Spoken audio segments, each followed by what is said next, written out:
over 50, so what? I'm Carol O'Halloran. Hope you're ready to get moving later in the show with the 5-minute fitness.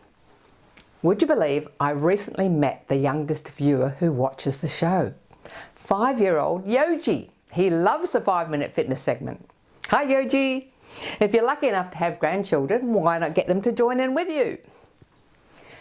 Don't miss the very important first segment. We're talking about financial abuse from family members and friends, and the fact that inheritance is not an entitlement.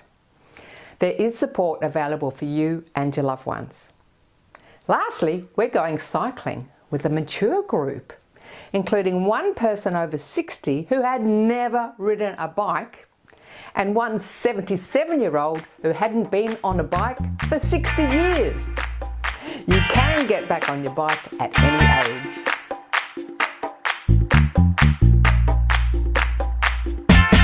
Today we're speaking again with Louise Singleton from Respecting Seniors Network. This time we're going to be looking at financial elder abuse, which unfortunately usually involves psychological abuse and in the most cases from friends and family members. Hi Louise, welcome back to Over 50 So What? Thanks Carol, thanks so much for having me again. A fantastic job you're doing at Respecting Seniors Network.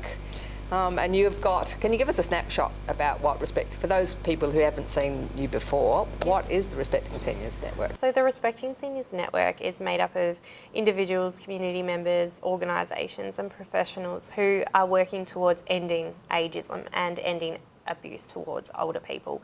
And we do this by setting up campaigns and events to promote elder abuse awareness. We've got people in the community aren't really aware of all the diverse types. So we talked about psychological, social, emotional, physical, sexual abuse. But today we were going to look a bit more closely at your campaign, Inheritance is Not an Entitlement, which I think already people there were going, oh my God. Well, it is. It's shocking actually. A lot of people don't know that they're experiencing it.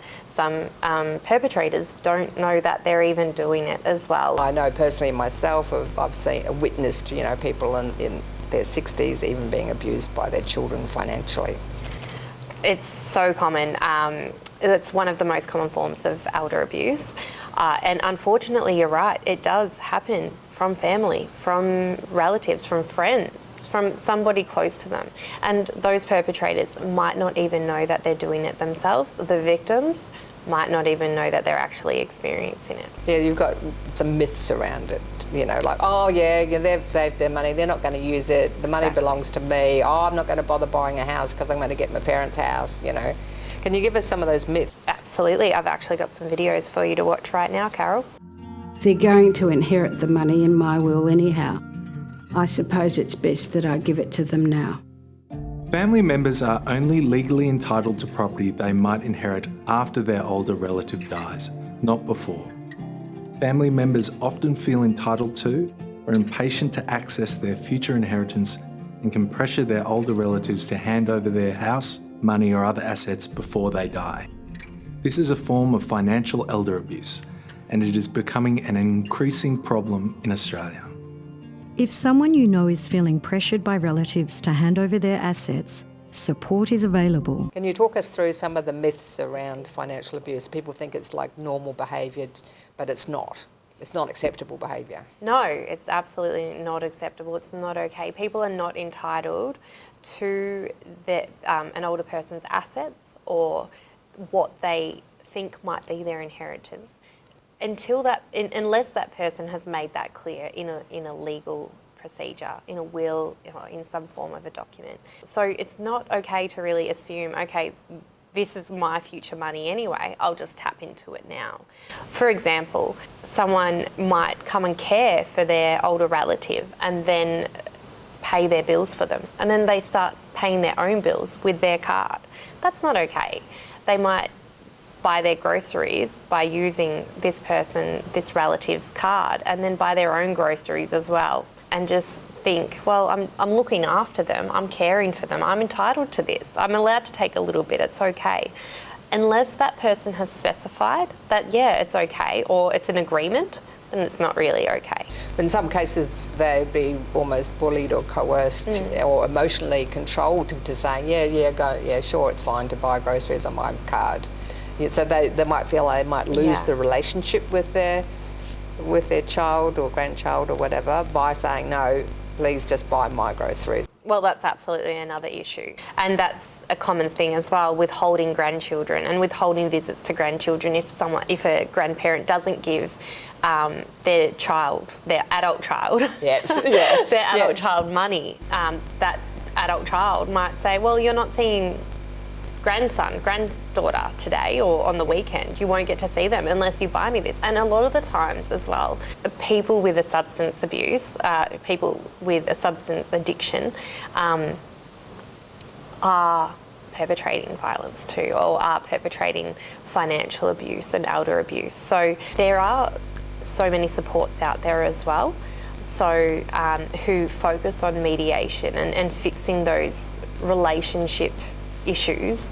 So Better Places Australia is a great example of a service that do support relationships and try to keep families together. So if someone watching today feels like they might be manipulated or controlled or, the abuse word is quite severe, like financially abused, they should go and get assistance from someone to help the relationship, because they don't want to lose the relationship with their children. Yeah. A lot of people, like I mentioned earlier, they feel shame, or they think, oh, it's not happening to me.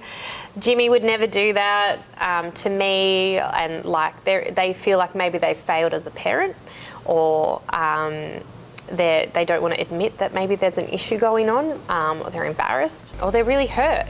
So there are ways that, there are support services out there that can absolutely help. And help fix a relationship as best as these services can. It's not always a magical cure, but there's people out there that can help, and there's many services that you can call up and just have a conversation about those issues. Seniors Rights Victoria, amazing service to just call up and get some information from. Better Places Australia, as I mentioned before. I mean, if you're in that situation, it takes a lot of courage to do that, because you really don't want to sever that family relationship. You want to try and, maintain a nice, healthy family relationship. So if people want to know more about Respecting Seniors Network, where do they go? You can follow us on Facebook, Respecting Seniors Network. There's also the Respecting Seniors Network.org.au. Sign up as a member, and then you can stay up to date with our newsletters and our upcoming events, because we are connected to a lot of external organisations as well. We promote their events too. A lot of people assume that elder abuse happens in a nursing home from a random stranger, and that does occur, but the most common forms are from a loved one.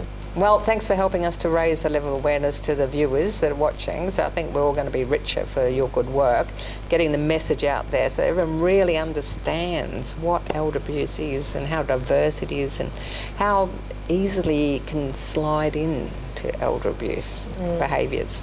And that's the other thing, Carol, too, is that most abuse happens, and it can turn into other forms of abuse. So it could start at small financial abuse, taking a little bit of money here and there, and then that person, the greed and the entitlement kind of becomes bigger and bigger, and then it can turn into physical forms of elder abuse or neglect, because as well, if they're taking an older person's money or their family member's money, then they could be neglecting other medicines or something that they need because they don't have enough money to buy them. It often overlaps. Yeah. Well, thanks so much for your time, Louise, and thanks for your good work and Respecting Seniors Network, huh? Thank you, Carol. Thanks so much. Thanks for watching our TV show. Be sure to hit subscribe, and then you'll never miss an episode. Jump on Facebook, join our group, get in on the fun, fitness, wellness and inspiration. I'm Carol, over 50, so what?